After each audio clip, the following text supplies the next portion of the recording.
দুইটা আইবা ও দেখেনি আইতে একগু বড় গু আগে আর রুগু পরে আর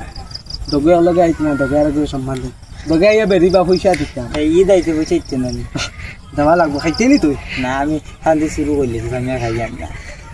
শুরু করলে বলে আমার তো এটা অভ্যাস তুই তো শুরু করে তোর পয়েন্টে কিতা হচ্ছে 10 টাকা দিস নাইলে রাত মারি দিব আব্বা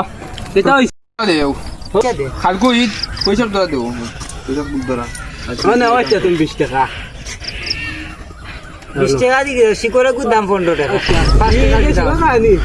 না শিকড়ে যাও ও এখন রুগু আর বাকি তোমার এই কিতা না টাকা বেল নাই কাম না লাগে ওই আরে রেইছি আয় ইকে দামস নি কিতা করে 20 টাকা দিতাম নি শিকড় লইব 15 টাকা দিয়ে আর 5 টাকা দিয়ে বিডি লইব যাও বাদে ইগুরে বাদে 20 টাকা দেওয়া লাগবে তুমি যাও আরো 10 টাকা দিলে নিতাম না নিলে তুই না আরে রেইছি আব্বা টাকা দিলা আরো 5 টাকা 10 টাকা 5 টাকা দিলা আর বিডি তোরা সিগারেটে গো আইলি না দিতাম না দিলা সিগারেটে গো আইলিব করে কোন বুঝছি যা 20 টাকা দিছিলি